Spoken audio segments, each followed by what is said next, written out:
Hello and welcome. My name is Sherry Bevan and I run The Confident Mother. And today I'm interviewing Su Coney, and we're going to be talking about redundancy and how to get back into the job market after redundancy.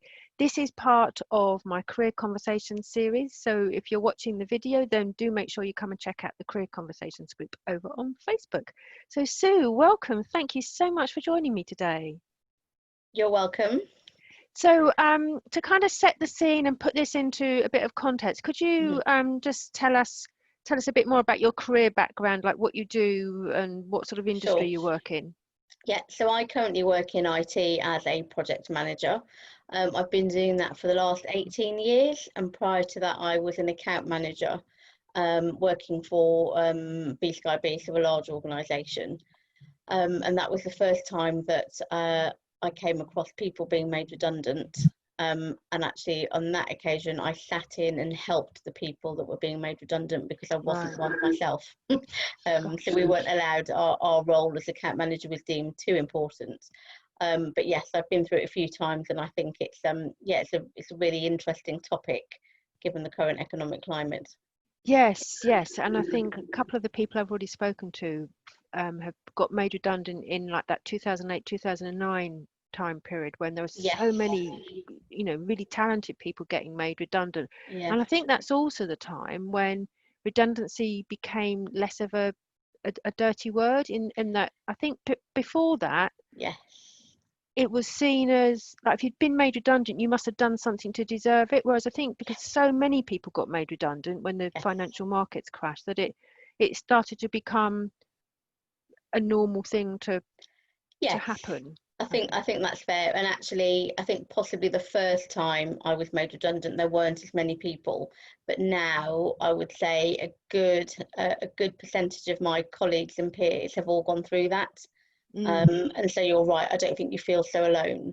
And also, I'm possibly a little bit older than some of the people watching the video, but my parents, one was a teacher and one was a doctor, and to them redundancy was just completely alien. They went into a job for life and they couldn't understand the whole concept of being made redundant and how to offer kind of advice in the workplace, because they'd never been through that. Yes, that's a good point. I hadn't thought about, like, there's that generational divide really between redundancy nowadays being a normal part of business and 30, 40, 50 years ago it just didn't happen, did it? No, certainly not in those kind of industries. So so tell me so tell me about I know you've been made redundant 2 or 3 times, so perhaps just tell me about start with any one of them, or to pick on one, but how did it feel for you? What was challenging, what was difficult about it? So the first time I got made redundant officially, I'd just come back from my honeymoon, and great timing. was asked by my boss to have a conversation. So I kind of understood, and that actually was possibly not a bad first experience, because I worked for a small company. They had sold, which meant that they, the owners made some money. It was a good career move for them and a good opportunity. But essentially they didn't need the same roles within the wider organisation that was buying us. So I didn't take that one so personally. I understood it was a role. It wasn't about me and my skills. But the timing could have been better. But actually, I think you get back. I just had 5 weeks off, so I was fairly relaxed.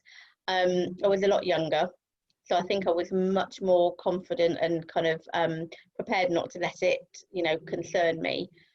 Obviously, you have the usual sort of financial worries. The first thing you think about is, how am I going to pay the bills? I've got, a mortgage, etc. I have, other responsibilities. So I think it took me a couple of weeks just to get my head around, I'm not actually working. I could have stayed on holiday for a bit longer, all the things that are not so positive. And then I really sort of took stead of the situation and realised, right, what am I going to do? How am I going to get over this? And then kind of got my headspace into the right place. And was able to then say, right, this is what I need to do. This is the goal that I need to achieve. And I sort of set about doing that. So it took me a little while the first time round just to get my head around what had happened, because I had never been in that position before, fortunately. But once I knew that it was more about getting another role, actually having some flexibility, being able to do something maybe new, not being, you know, bound by the same constraints, I kind of saw it as a little bit of a challenge, really, Right. to make sure that, you know, I could get the best new opportunity for me. Yeah. Yeah. So that was your first experience. It sounds like Yeah. it was very, you had a very clear understanding of why they were making Yes. the role redundant. So I Yeah. guess it didn't feel quite so personal because it was logical and No. explained. Yeah, I think that's fair on this occasion, and I think that did help me to remain positive, and not, as you say, I think it is hard, and I've been made redundant again, and I think the second time round I took it a bit harder, Right. and it did feel more personal, because it was two people, and only one role left. So it was a similar position. It was a company had taken over another company. I had just come back after maternity leave, so that felt much more unfair. The person that retained was male, you know, didn't have a family, you know, and it might have had nothing to do with any of those things. Yeah. But you notice those differences, don't you? You do, and you know, that was more difficult. But again, for me, you know, I really turned it into a positive. So I had gone on maternity leave. I returned when my daughter was only 4 months old. My husband remained at home with her, and I then got made redundant when she was 10 months old.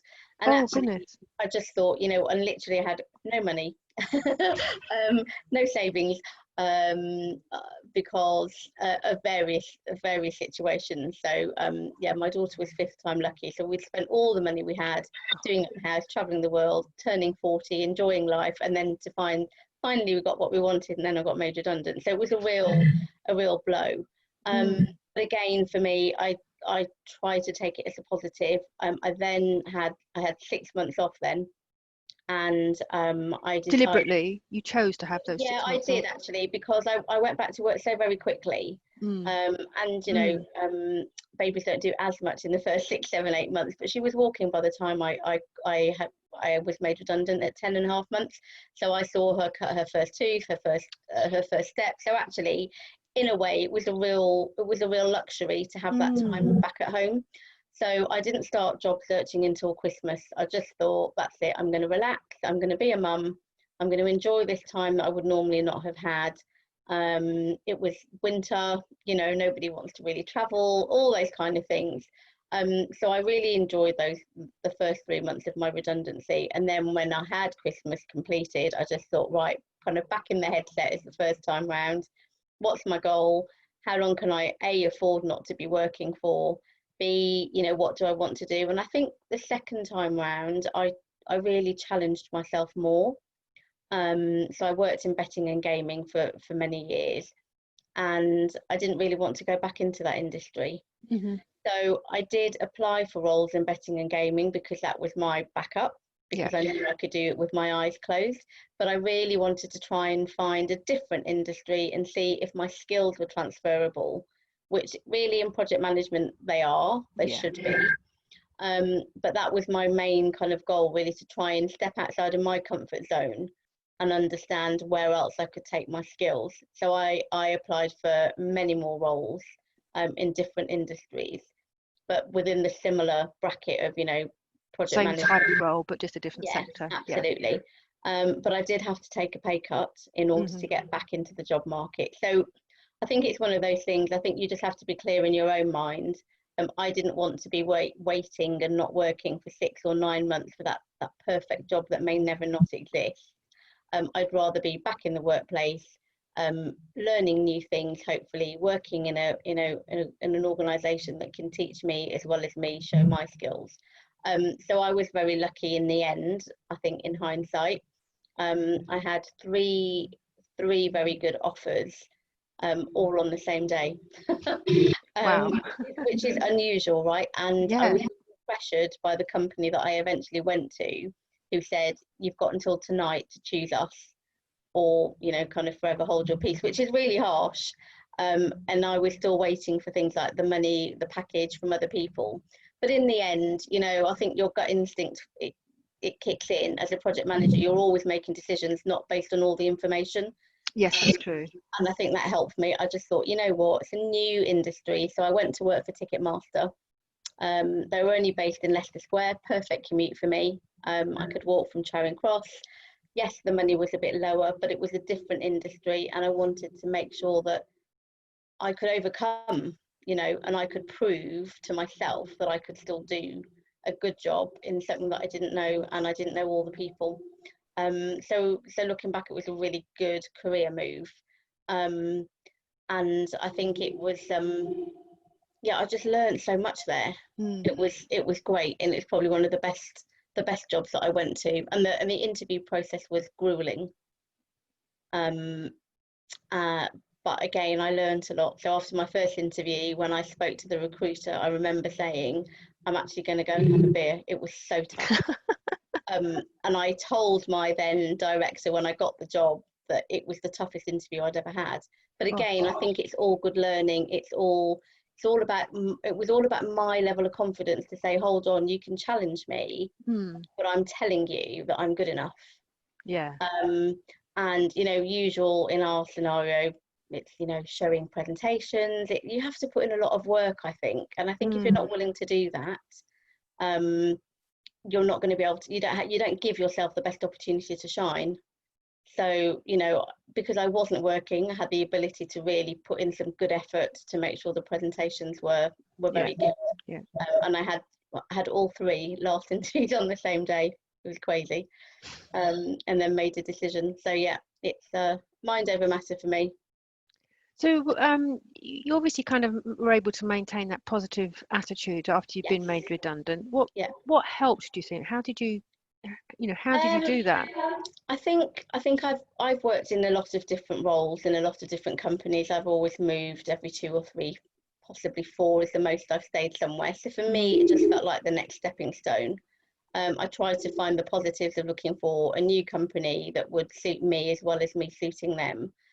Again, really strong network of friends that all worked in sort of senior positions. And I think also just the challenge about, you know, my own personal challenge that I won't let myself down, and I'm determined to find a good opportunity. But I felt that I didn't need to rush in and just take anything. I wanted to make sure it was the right role for me, where, you know, it would be, everyone talks about an interview process being 2 ways, but I wanted the career to be 2 ways where I could learn and I could give something. Right, interesting. Yeah. And so that really kept me motivated, I think.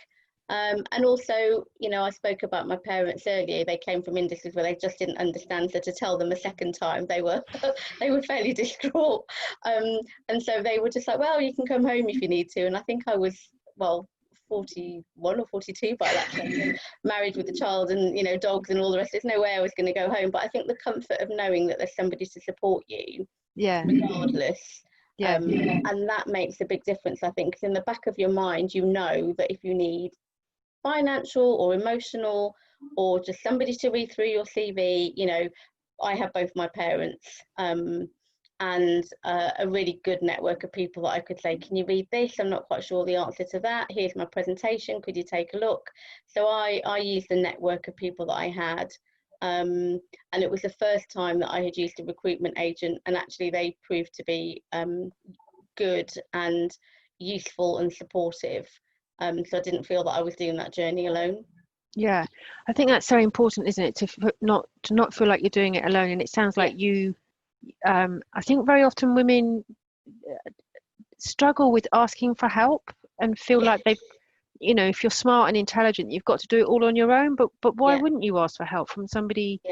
You know, because people often want to help. It's just that they don't know how best to offer that help or what help they could give you.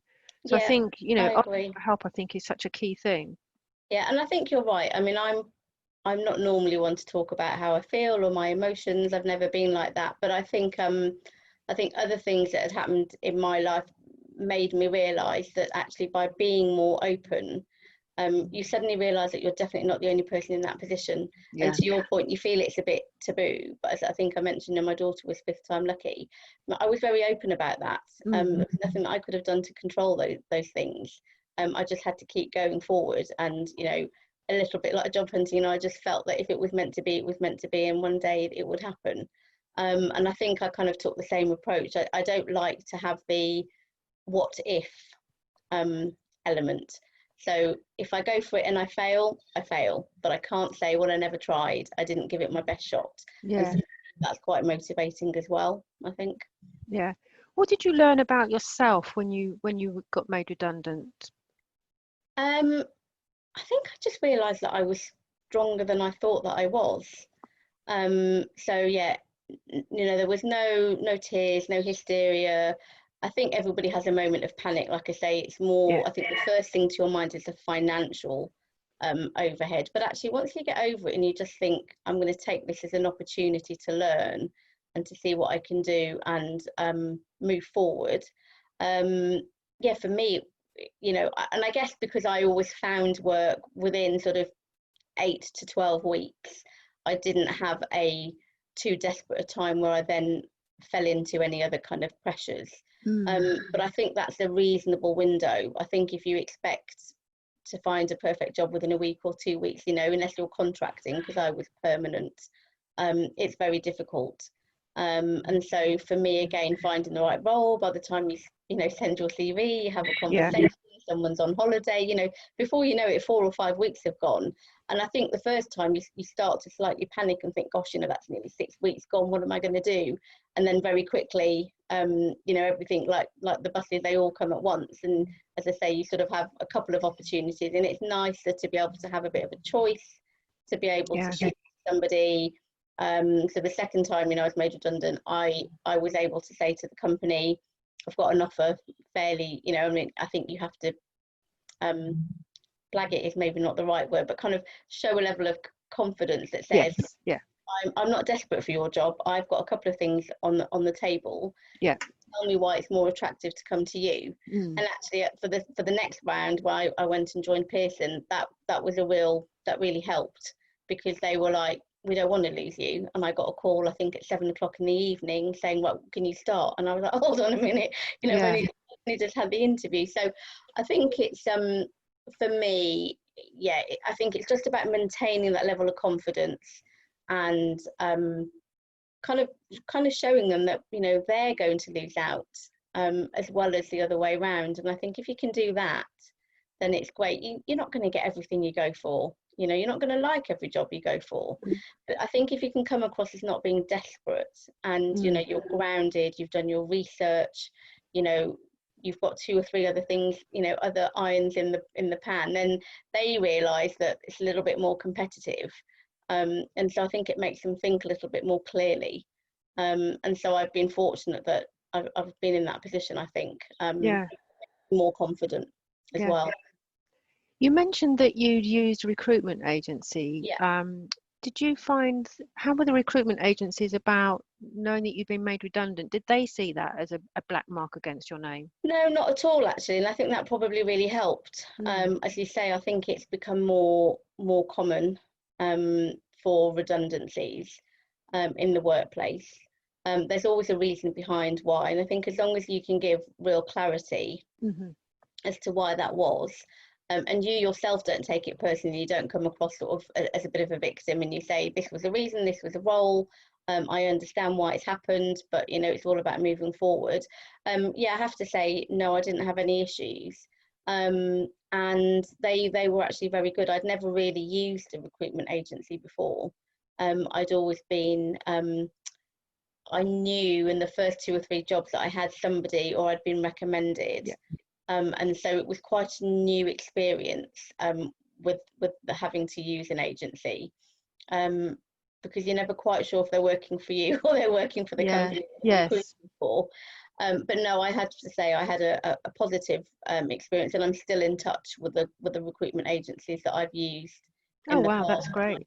Still network with them, because you just never know when that you never know what's around the corner, do you? And especially in today's economy and today's market, because there are so many big names that you Yes. don't expect to be having to do this or having to restructure, that you just never know what's around the corner. Correct. Yeah. So no, I had a good experience. I think you get a sense when you speak to somebody, if it's just they're trying to tick a box to say they've spoken to 5 candidates today, or they're genuinely interested. And I think after a while you can get that sense quite quickly, and you can say, oh, I don't need to waste my time. Or I think, or you see the same job advertised and suddenly, a bit like the house market, everybody's trying to sell it, so you wonder what's going on.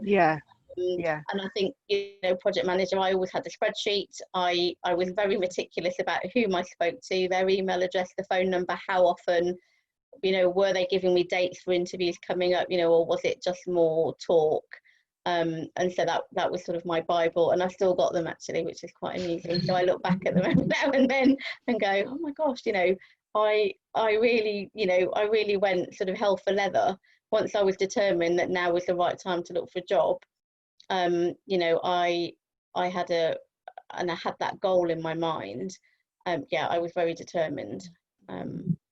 That's great. Well, thank you so much, Sue. It's been fascinating. Welcome. It's really good to hear other people's experiences. So before we finish this evening then, have you got any kind of final top tips for women who might be going through redundancy, or perhaps think they might be going through redundancy? Obviously sometimes we know our organisation is about to go through a restructure, so any tips really?